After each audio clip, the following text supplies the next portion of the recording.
For this episode of Unshaken and Unafraid with Joe Pags, we're going to get into two pretty big interviews. Got Dinesh D'Souza, of course, movie maker, author, great speaker. Go check him out if he's anywhere near you, where you are. He's got a brand new documentary out called The Dragon's Prophecy. Go to thedragonsprophecyfilm.com to find out more about it, where he outlines what happened 2 years ago on October 7th when Hamas attacked Israel. It is a stark look at what really happened. A lot of video in this film is video that Israel didn't want you to see. I guess they were protecting the families of those who were killed that day. This gets into the nitty-gritty of it. What's going on in the Middle East? What's likely to happen next?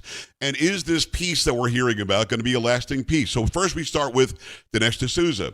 Then Representative Abe Hamadeh from District 8. He's a Republican out of Arizona. He's a former Army intelligence guy who's in the House of Representatives who just found out he was on the same watch list when he was flying as Tulsi Gabbard, the DNI. And who put him on there? Well, it was the Biden administration. Why did that happen? And what's likely to happen with the government shutdown? So two big interviews in one, Unshaken Unafraid with Joe Pags. This is Unshaken and Unafraid with Joe Pags.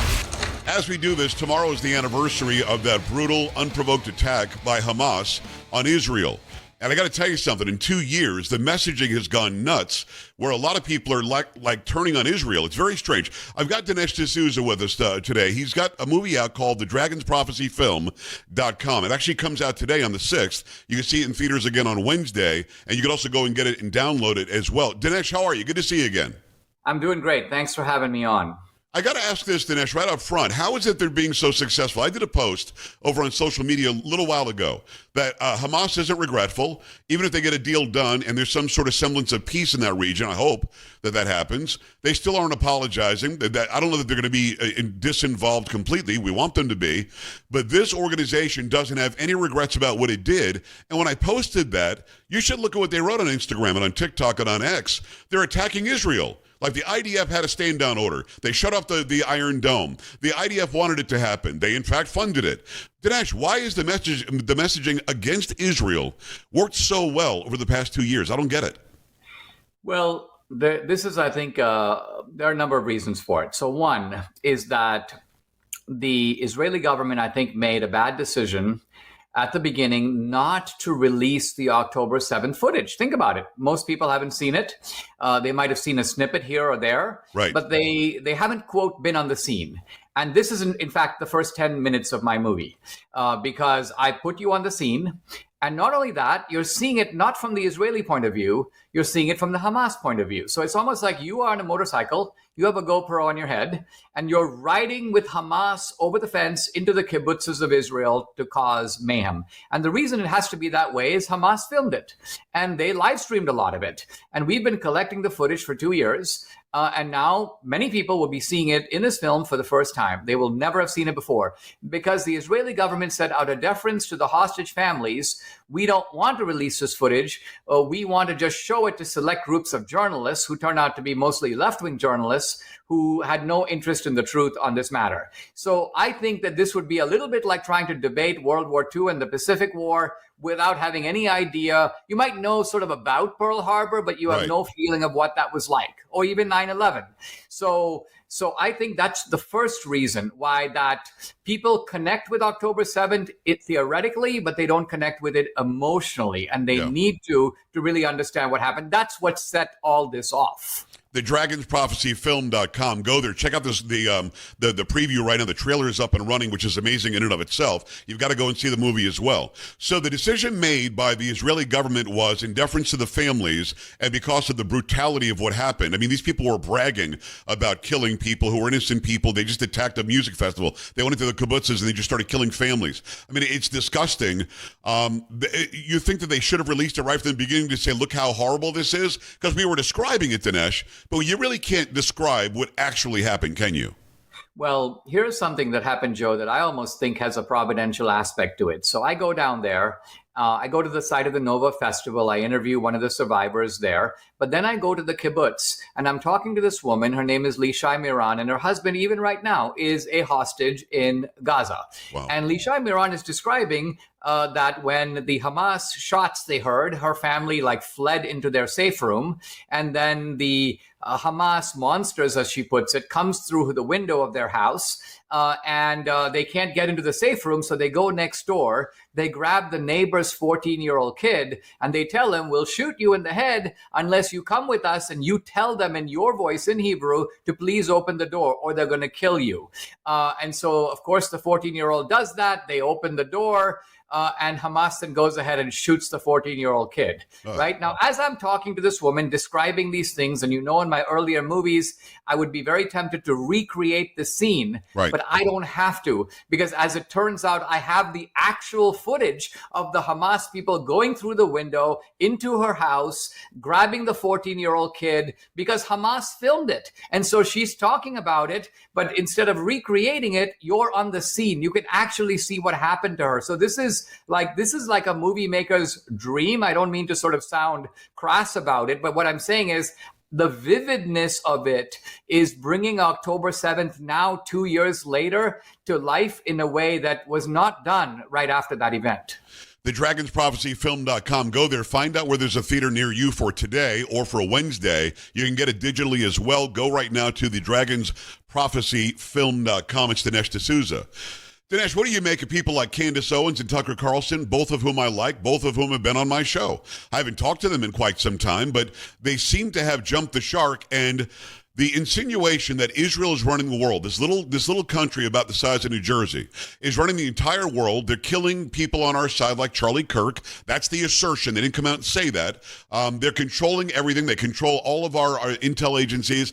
The Mossad is controlling what you and I are saying today. In fact, you and I are making about $100,000 each today to put the messaging out for Israel if you listen to these other people. What do you make of that? Do they really believe that? You haven't gotten a dime from Israel, right? I haven't. I haven't gotten a penny for Israel. So these guys started posting, well, every time I'd post something, they'd go $7,000. Hey, what is that? So apparently that is some program by Israel to get Israeli influencers to be motivated to write about all this. Well, I know nothing about it. And so I replied and said, listen, over the years, Debbie and I have been donating $100,000 a year to biblical archaeology in Israel. So stop saying we're on Israel's payroll. If you want to say anything, say that Israel is on our payroll. Exactly right. I was being a little ironic about it, right? So then this guy comes back and goes, well, you're probably getting $10 million. And I'm like, in what world is it okay to make this stuff up? Can you prove I got a single dollar? No, you can't, because I didn't. So this is, unfortunately, I think what's sad about this is that Candace, for example, has specialized in these wild accusations. And it'd be bad enough if she were doing it. It would be like, look, there's a kind of a Candace freak show. It's kind of fun to watch. It's like watching a dog on its hind legs.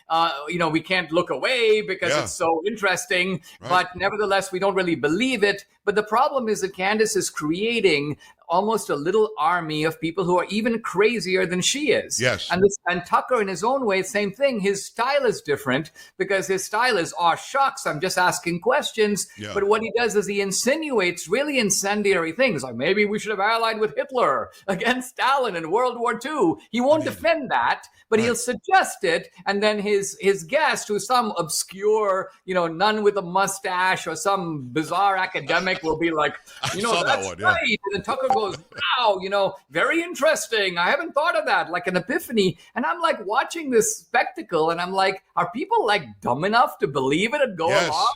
And the answer is yes, they are. They're commenting on everything that you post and everything that I post. I literally just said it's the 2-year anniversary tomorrow, and Hamas is not regretful. I hope the peace deal works because of that unprovoked attack. Unprovoked? What do you mean unprovoked? And the IDF and the Iron Stuff. You and I deal in facts, and we always have. I think that's why we're kindred spirits. We don't play the game of opinion until somebody says, what's your opinion on this dish? Or what's your opinion on that color of car? Or now that you've given us the facts, what is your opinion on it? The bottom line for me is there is every accusation under the sun that Israel somehow is in charge of the entire globe, when we know for a fact that Hamas did this. Unless they want us to believe that Israel is really Hamas and the IDF is really Hamas, and they're all just pretending, and they're all speaking a different language because they feel like it, and they were videotaping themselves killing their own people just to start World War III. So, Dinesh, you're right. Candace is smart. Tucker is smart. I mean, Tucker recently said there is no promised land and the chosen people. Why would we say the Jews are the chosen people? He's not that dumb. He knows biblically what all that means.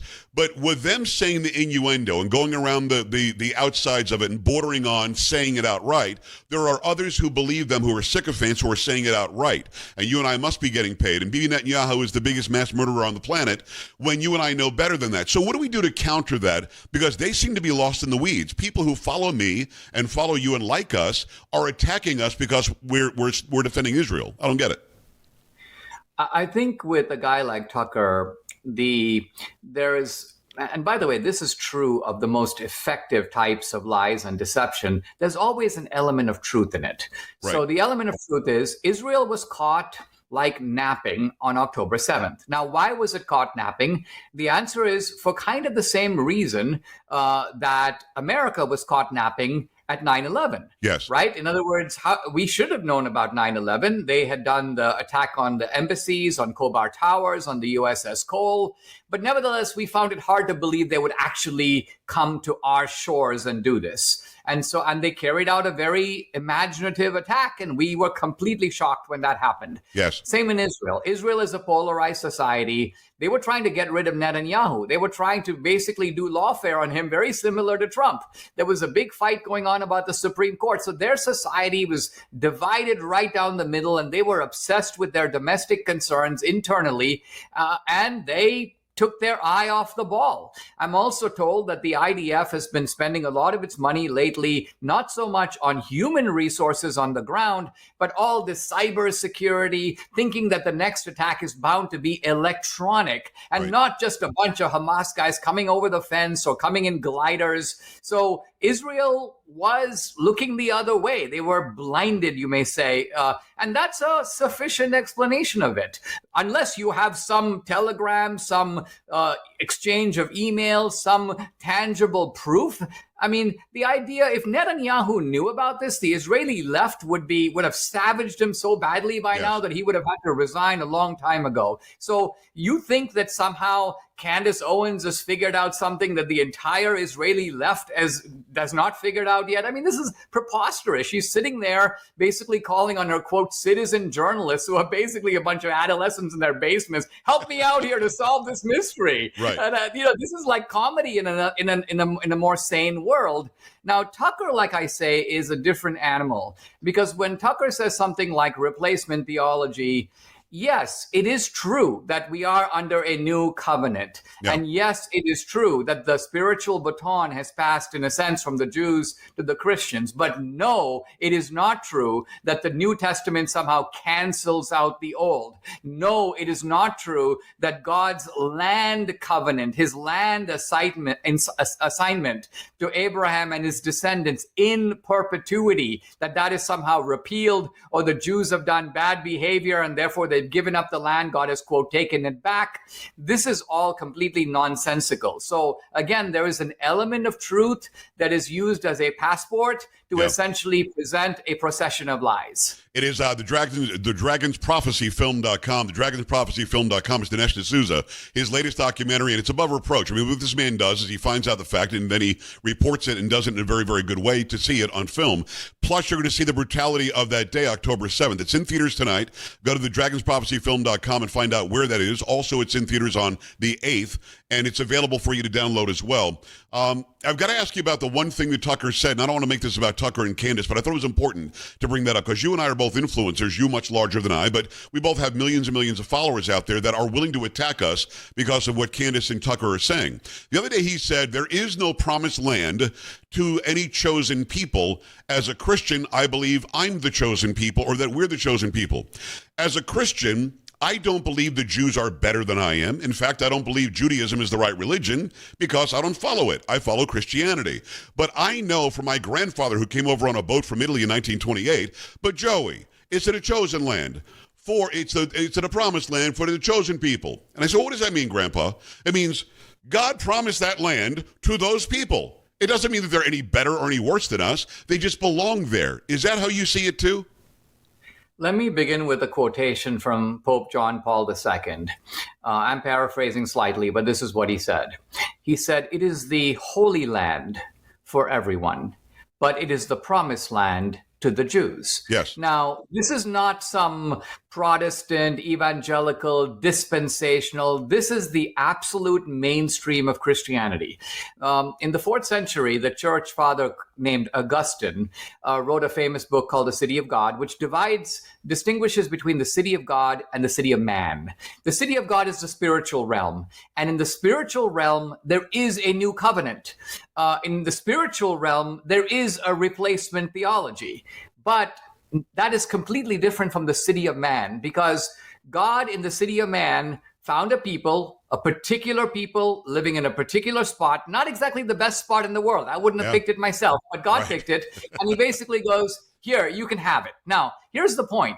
When you give a piece of land, there's no such thing as giving it somehow conditionally, right, Joe? When you bought your house, you didn't buy it and had to keep good behavior to hold on to your house. It's your house. It's your land in perpetuity. You can give it to whoever you want, your descendants. And that's how God gave it. If God basically said, I'm going to give it to you for, 1,000 years, then Jesus will come along and it's no longer your land. I'm taking it back. It no longer belongs to you. Then God never gave it in the first place. So by making an appropriate distinction between the realm, the city of God, and the city of man, we can distinguish between in what sense replacement theology is valid and in what sense it is not valid. TheDragonsProphecyFilm.com. It is in theaters, select theaters tonight and on Wednesday. And tomorrow, of course, the anniversary of that brutal attack. It's going to be available when you go to TheDragonsProphecyFilm.com. Go see the trailer right now. You'll see why you need to see this. In talking about in that place, I saw a piece of video not long ago from the late 1970s, and Benjamin Netanyahu is in that video. And he's sitting there in some sort of a speaking tour, some sort of a get-together. There are Palestinians there, there are Jordanians there, there are Egyptians there, and he's there. And he's talking about wanting to coexist. He's talking about wanting to stop any sort of uprising, any sort of war, any sort of military action. Why can't we just coexist? And he's asked about if he would be okay with a Palestinian state. And his answer was interesting to me. He said there is one, Jordan. Jordan is a Palestinian state. So in other words, the PLO and the Palestinians and Yasser Arafat at the time, they want 2 Palestinian states and 1 Jewish state, and they think that's okay. What about that argument? Isn't Jordan a Palestinian state? 60+% are Palestinian. The Queen of Jordan is a Palestinian. Well, that is absolutely true. And I'd go further and say that the Jews gave Gaza as a Palestinian state. Yes. It was inside of Israel, but essentially the Jews had to move out of Gaza, and it was a right-wing government, Ariel Sharon, and later his successors. They forced Jewish settlements out of Gaza. They basically said, Gaza is yours. You elect your own representatives. Now, they could have elected a government that would say, all right, let's, build some nice apartments and let's have safe streets. It's a beautiful piece. It's a beautiful piece of land, Dinesh. They could have made all sorts of money. The Palestinians who live in America work for high-tech companies. They do very well. They're smart people. And I think this is also where Trump is going now. Trump is basically saying, listen, I want to give these people an option to have prosperity, to have a better life. Now, they may be too twisted. They may be too propagandized, too indoctrinated. Maybe they love blood, as their leaders like to say, and maybe they'll refuse it. But at least let's give them that choice. And that is the meaning, I think. That's the positive meaning of this Trump peace plan that's on the table. Unfortunately, Hamas is not going to like it. Why? In part because the name Hamas, this is a little tidbit from the film. In Hebrew, the name Hamas means violence. In fact, Hamas appears in the Hebrew translations of the Old Testament, where in the Hebrew version, it says things like, Lord, save me from the men of Hamas. Oh, wow. It says Hamas dwells in the dark places of the earth. No idea. we have an organization with a rather, you could say, ominous name, to put it mildly. It's Dinesh D'Souza. He, of course, has a brand new documentary out. Get all of his books as well and go follow him. His podcast is amazing. The new documentary is called The Dragon's Prophecy. Go to TheDragonsProphecyFilm.com. It's in select theaters today and on Wednesday. Go and download it as well. Go see the trailer. You'll see why you need to go and see this. Is Hamas going to be disincluded now going forward? We heard the big rumbling on Friday. Hamas allegedly won't be involved in governing any part of that land anymore. I don't know if I believe it. I know that those, you and I talked about this last time, those countries around it should certainly be involved. I don't think that Israel should just take over Gaza, because that would cause even more unrest. What's the future look like in your travels there and what you heard Friday? What do you think is likely to happen? Part of the genius, I think, of the Trump plan is let's bring in the other Muslim countries because that will give credibility to any international oversight. Right. This is not a fight with Islam. And the very fact that we have the Saudis, we would have the Jordanians, we would have the United Arab Emirates, we would have Bahrain. The fact that you have those Gulf kingdoms all involved, I think, is a very shrewd move. There are some elements of the plan that I think are a little unpalatable to Israel, but Israel has swallowed and said, listen, we are going to go along with this. The problem here is that although we distinguish in Gaza between Hamas and the civilians, it has to be said that virtually every civilian home has guns. The civilians are supporters, many of them, of Hamas. And so you can sort of remove Hamas institutionally. The spirit of Hamas to some degree is going to remain. So can we make, I think, important progress? Yes. But at some level, there has to be a certain type of, after World War II, Joe, there was a program called denazification. This was an attempt to sort of remove the Nazism that remains in the German people. And it took time to do that. I think something somewhat similar is going to be needed also for Gaza. It is Dinesh D'Souza. Go to thedragonsprophecyfilm.com. You'll be glad you did. You mentioned something quickly, but I want to make sure that I really make note of this. I've got some relatives that are Muslim. I've got some friends that are Muslim, and they don't want to kill anybody. And the vast majority of Muslims, over 1 billion on earth, aren't actively trying to kill people. In fact, they're very peaceful. If you see how life is in parts of Egypt and the UAE and other countries that you mentioned, they don't act like this. So what's going on with this? Because we call it fundamental Islam, we call it extremist Islam. What is this? Are they really doing it in the name of religion? Are they doing it in the name of land? Why are they doing this, do you think? This goes back to the 1920s when a school teacher named Hassan al-Banna founded the Muslim Brotherhood. The Muslim Brotherhood is the largest, the most powerful of any of these Islamic radical organizations. It is more powerful than Al-Qaeda and ISIS and a ton of these other groups put together. Now, the Muslim Brotherhood was based on a very simple idea, and that is for centuries, Islam used to be on the top of the world. And now Islam is in a fairly degraded condition. The Islamic countries generally have very little impact on the world. They're almost of the same consequence or lack of consequences like sub-Saharan Africa. And basically, Hassan al-Banna says the reason for this is that we have gotten away from the original fire of Islam's original revelation. We need essentially to become a new type of fired up Muslim, like the Muslims that came out of the Arabian desert on horseback with swords in their hands. So these are people who have taken the idea of jihad in a very conquest-oriented direction, while at the same time saying that tactically in many places like Australia, Canada, and Europe and America, we have to put down our weapons and infiltrate their school boards and infiltrate their politics and infiltrate their universities. So this is a Muslim Brotherhood handbook. I would say that out of every 100 Muslims, there are probably 10 to 15 that are on board. But think about it, in a world with 2 billion plus Muslims, that is a lot of people. So radical Islam has a ferocity that has to be contended with. But if you're saying that that is not necessarily the spirit of Islam itself, and there are many Muslims who would never dream of being on board with much of this, I totally agree with that. Well, Dinesh, will it take the peaceful Muslims to rise up, and they're the ones that those who follow the Muslim Brotherhood would listen to? They're not going to necessarily listen to you and me, obviously. So if the peaceful Muslims rise up and say, enough is enough, stop it, you're making us look bad, maybe they'll stop, or no, there's no chance. No, I don't know if they will stop, but the peaceful Muslims are actually strong enough, and they are the majority. And I think this is really, if you think about the Abraham Accords, what is the strategy? The strategy is very simple. Bring together the Muslims who want to be, like Saudi Arabia right now, wants to be in the world's forefront of high tech. Yeah. They are already in the forefront of AI. So these are not people who want to go back to the 7th century and start beheading people. They're just not into that stuff. So Trump's point is, let's get these sorts of guys to come on board, make a handshake with Israel. They may still have a lot of disagreements, but that's all right. We're not asking these people to be buddies and go out to dinner together. Right. We're saying establish relationships based on mutual benefit and mutual respect. And I think that is, in fact, a look, if the Bible is right, this problem will never sort of perpetually be solved. It's going to remain a sore point. And I think that's unfortunately true. But it's not to say that we cannot make measurable progress on a number of fronts. And I think Trump has gotten further in doing that. I mean, I came to America, Joe, 40 years ago. I've heard of the Carter peace plan and then the Clinton plan. Everybody's been trying to fix this with basically zero success. Trump has gotten further in a few weeks than many of his predecessors got in their entire presidency.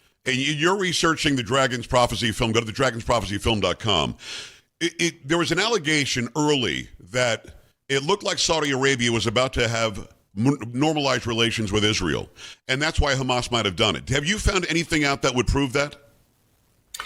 No, it is true that the Abraham Accords were adding more and more players and bigger players. And it is true that this is not good for radical Islam, right? Because it's actually bringing not only Saudi Arabia is really important, not only because it has oil and the wealth that comes with that, but it has the two holy sites of Mecca and Medina. Right. So for Saudi Arabia to basically make peace for Israel is a devastating blow to the Muslim Brotherhood, devastating blow to a lot of these radical jihadis. And so they have every motive to want to subvert it. Now, whether the October 7th attacks were directly motivated by that, I don't have any direct evidence that that was the case. Right, but it wouldn't be surprising. It would make a lot of sense for it to be the case, because it would be in their interest to try to prevent that from happening. TheDragonsProphecyFilm.com. Go see it in a theater. Select theaters are out there right now, tonight and on Wednesday. Go and download it as well. And make sure you check out the trailer today. You're going to see why you need to go see this movie. Last question, Dinesh. Always appreciate you having time for us. What do you want people to walk away from the movie thinking? What do you want them to know that they don't know now? This is a film that engages the political and at the same time rises above it. Ultimately, it draws in the moral, the spiritual, the biblical, and even the prophetic. It introduces ideas that go way beyond what's out there in the current debate. It engages the key figures like Tucker and Netanyahu directly. And ultimately, I think it fits into the spirit that has essentially we've seen since Charlie Kirk's assassination, a spirit of healing and revival.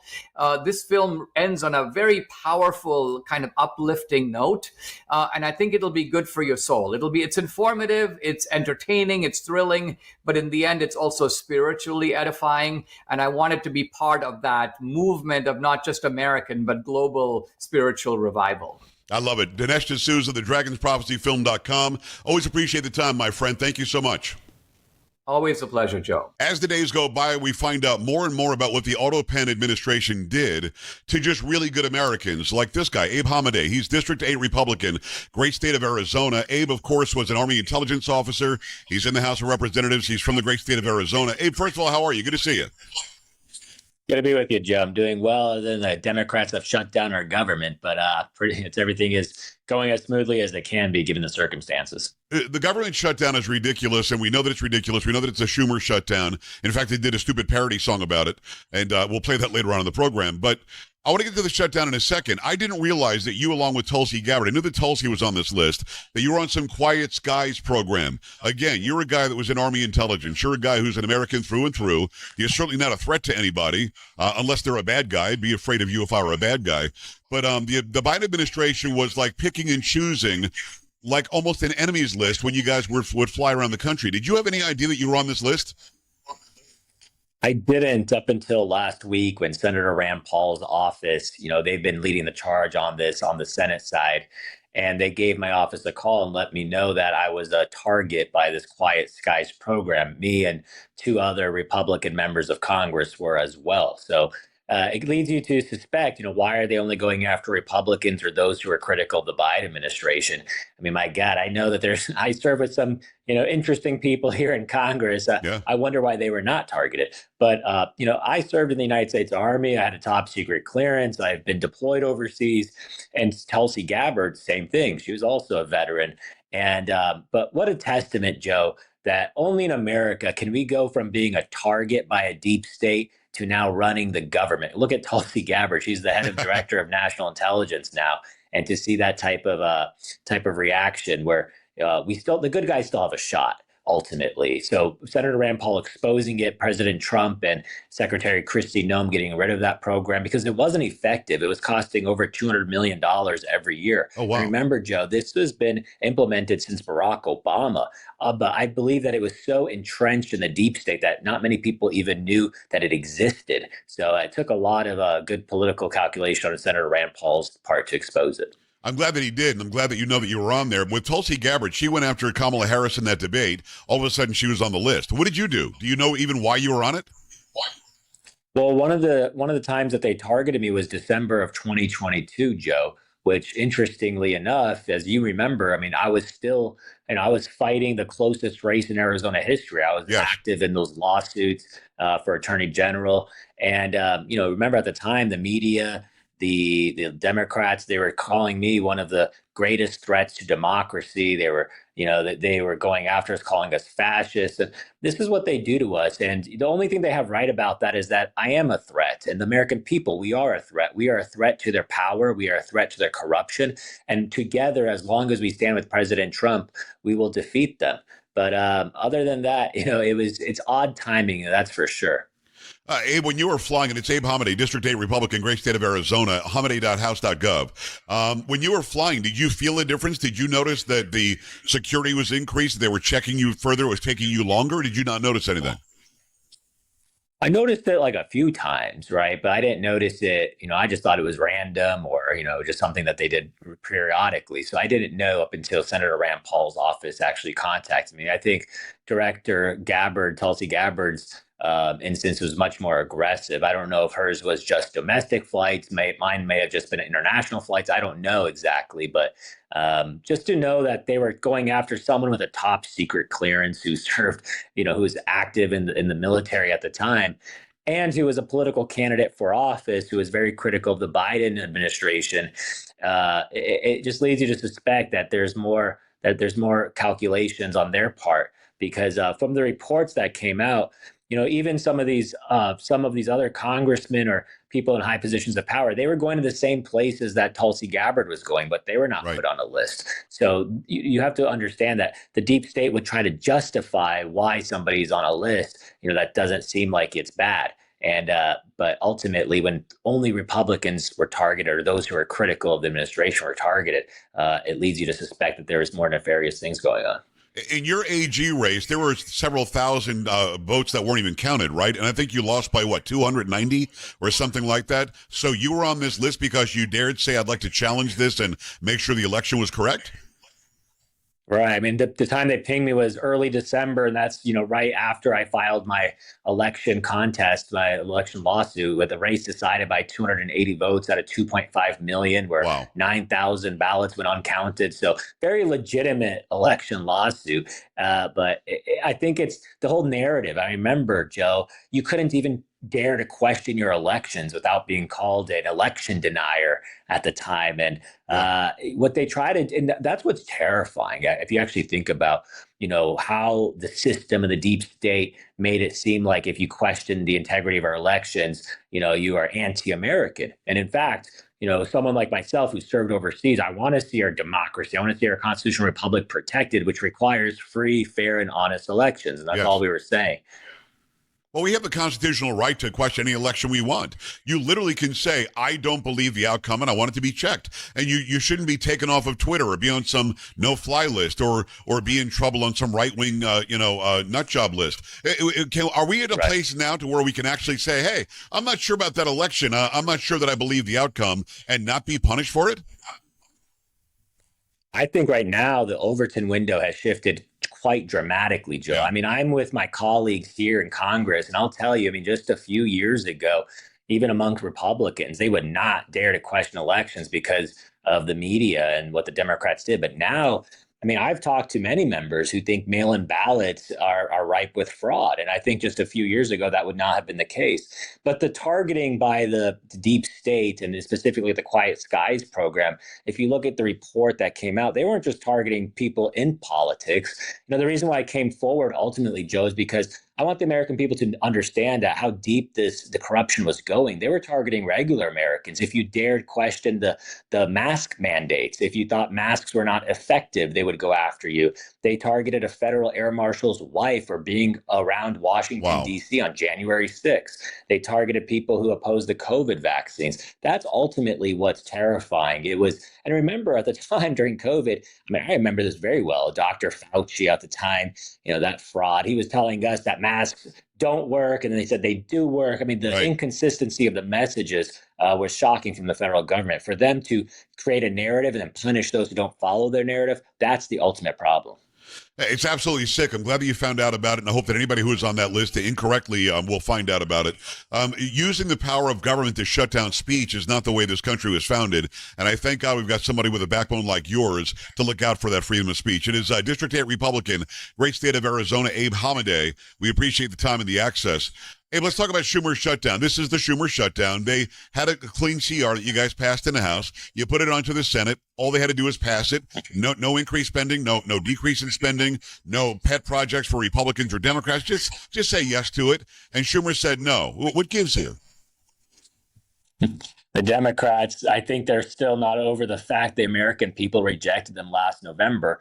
And so they're trying to negotiate and hold our country hostage so they can spend an additional $1.5 trillion within the next 6 weeks, because the continuing resolution is only for a small period of time. It's up until November 21st. They want to spend $1.5 trillion to give illegal immigrants taxpayer-funded health care. I mean, my God, this is the messaging. And what's so funny is, we have 2 Democrat senators in Arizona, and they've all voted for the CR in the past. And suddenly now they're opposed to it. It just, the hypocrisy is on full display. And that's why I think the Democrats right now are having a very difficult time messaging it, because everybody recognizes that the Democrats are the ones that shut down the government. You hit it right. I mean, the House, we did our job. We passed the CR. And what's so funny, Joe, is, usually the House is much tougher typically to get things passed. The Senate was always the easier spot, but Speaker Mike Johnson, I believe, has done a fantastic job. I mean, we are so much more in alignment with President Trump than at any point from 2017 when he first took office. And so Republicans were on the same team, we're united, and we did the job here in the House, and now it's up to the Senate. And right now they only need 5 more Democrats to wake up, for them not to be beholden by their far left radical lunatics that are holding them hostage themselves. It's a good test case to see if there's any moderate Democrats left in the United States Senate. And right now, it's increasingly becoming rare. It is Abe Hamadeh, U.S. representative from great state of Arizona. Yeah, with this whole shutdown, I want people to understand clearly, because they're lying and saying CNN is lying, MSNBC is lying, Schumer's lying, that there's no money in here for health care for illegals. This is money that was taken out from the one big beautiful bill, stripped this money out, because blue states like California en masse, big time, were taking money from the federal government, and they were giving health care on a state level to illegal aliens. That's what they were doing. So in this clean CR, the Schumer and his group gave back another CR, and on page 57, they restore the money that was stripped out in the big, beautiful bill. It's all black and white. We're not making this up, right? No, you just said it perfectly, Joe. You said it so eloquently. That's exactly what's happening. But again, this is why the fake news is a popular term these days, because we know that the news will manipulate and just lie to the American people. I have no intention. I'm just saying the facts. The facts are that they do want to give illegal immigrants health care. In fact, if you look at the presidential debate, the Democratic presidential debate in 2020, every single one of those candidates raised their hands by saying they would provide health care for illegal immigrants. So it's a part of their party. That's a part of their agenda. So they right now, it's not a real fight. And that's ultimately what people have to understand. The Democrats are just throwing a temper tantrum that they are no longer in power, and that they're mad that Republicans have never been unified like this before. They were able to take advantage of us back in 2017, 2018, 2019, when there was a lot of weak-kneed Republicans in office. I think those numbers and their influence has gone down so tremendously because of the power of President Trump. And that's the biggest difference. They don't know how to operate in this world. And unfortunately, it's holding the American people hostage to their detriment. Well, Republicans are going to give in. So how does this end?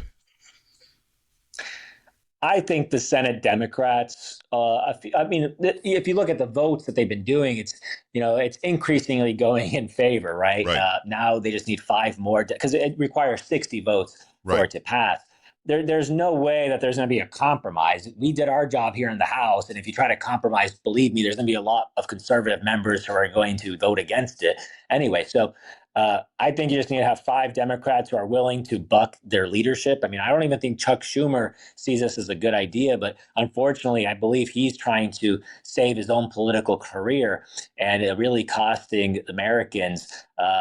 It comes at the cost of Americans' expenses. So Chuck Schumer needs to be a leader like he was back in March when he decided to buck Speaker Nancy Pelosi and the far left AOC types. But right now, he's under so much pressure from the far left because he's scared of his own Senate election coming up in 2 years. So I think that's the big difference. It is Abe Hamadeh, U.S. Representative, District 8 Republican, great state of Arizona. TPUSA and Charlie Kirk and his family were all based in Arizona. I'm guessing you know him or you knew him. I had him on the show 6 times. We were friends. We texted all the time, but I never met the man in person, which is crazy. With his loss, you're now seeing his movement become a revolution. You want to commemorate his life with a coin. Talk to me about this.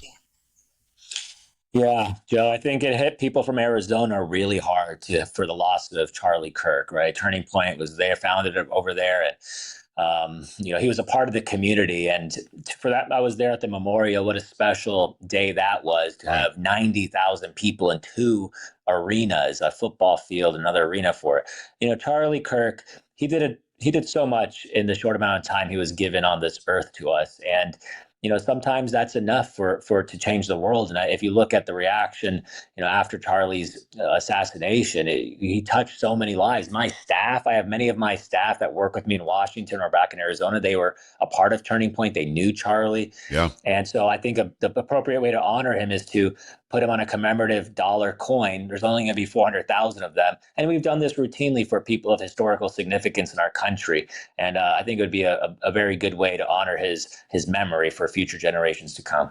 I couldn't agree more. What do you make of people like Ilhan Omar saying the disgusting things they're saying about Charlie? She's wrong. She's not even close. Said that Frankenstein's monster killed Frankenstein. She's sticking to her guns on this one, and she isn't backing off. She literally is saying, I feel for the family, but he was hateful and horrible and bigoted. Why can't we censure somebody like that and get her off of committees? It's completely untoward of a Congress member. But even further than that, she's dead wrong about the guy.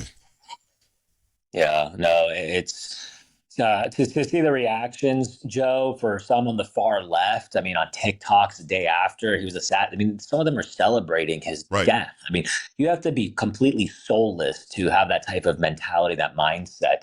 And, if whether people agreed with Charlie or not, the man was brave enough where he would just go to college campuses and speak to those who agreed with him, disagreed with him, and just have a conversation.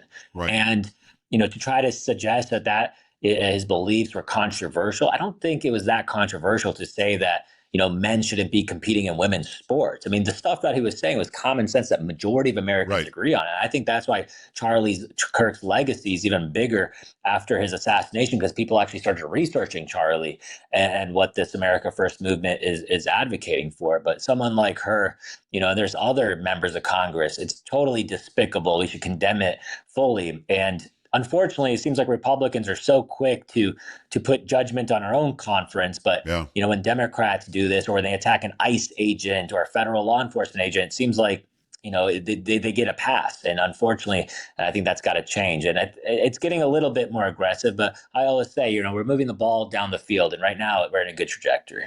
District 8 Republican, great state of Arizona, Abe Hamadeh. Go to hamadeh.house.gov. Follow him on all the social media like I do. I want to finish with Charlie on this. We are seeing a revolution in this country. And I think that what he did in his loss of life, and because of how great he lived, opening up his platform, as you said very wisely, to people on the far left and literally having a conversation instead of having violence, we're exposing the cockroaches. We really are. These people are coming out of the woods now.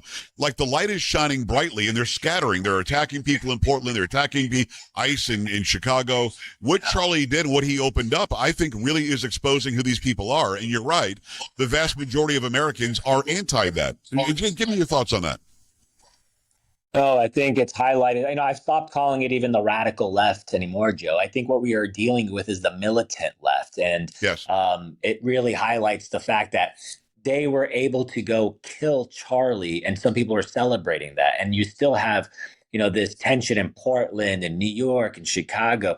It's absolutely terrifying. But this is what we are in the midst of, a communist revolution. We are trying to stop this communist revolution. And it's okay to say it. It's Marxism. I mean, look at what's happening in New York. They're going to get Yes. this radical leftist Mamdani up there. So, we have to just speak the truth. I always say that, this life is temporary, but our souls are eternal. We know what the truth is. Don't be ashamed. And Charlie, he didn't just inspire people in politics, Joe. I mean, look at the revival that's happening now with younger people going to church and believing God again. Especially, COVID really took a real hit on the faithful, because the churches were shuttering down. But now, if you look at the polling of people who are going to church who are under the age of 25, it is skyrocketing. So there's that sense of community that they want. They know that government isn't the answer to their problems, that there's a higher purpose. And that's something that Charlie always instilled in. It's something so admirable that he did in his time on Earth. I love it. Thanks for all the time today, Abe. Let me ask you before we go about Pete Hegseth, the Secretary of War, coming out last week and saying it's a war on fat. We're not going to have fat generals anymore, and we're going to have a standard on physical fitness test. If you pass it and you're a man or a woman, you're in. If you don't pass it, you're a man or a woman, you're out. What's so difficult to understand about that?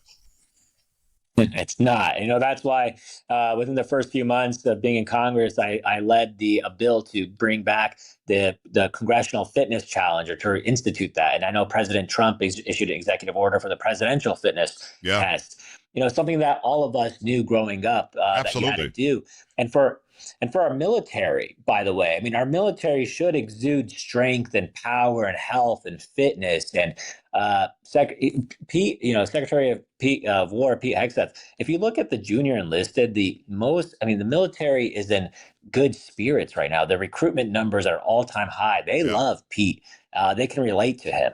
And so he's doing an effective job. Unfortunately, some of these, once you get to the general levels, not all of them, but typically it's a lot more political when you're at that level. And for them to sit there, and I thought his speech was phenomenal. If you look at everything he said, it was a purpose. It was the why he's doing it. I thought it was great, and I think the American people who watched it also enjoyed it very much too, because we want our military to be strong and to actually be used for the good of our country, like securing our southern border. My God, Joe, can you believe it? Last time, every single time I've done your show, we always talk about our southern border, but we don't even need to, because President Trump fixed it in a few weeks. It's amazing. That's a great point. We probably had 8 or 9 of these interviews, if not more. We always talk about the southern border, but you're right. It's closed. There's nothing to talk about there. It's Abe Hamadeh, U.S. Representative, District 8, Republican, great state of Arizona. Keep up the amazing work, Abe. I appreciate you coming on today. Let's do it again soon. Thanks, Joe.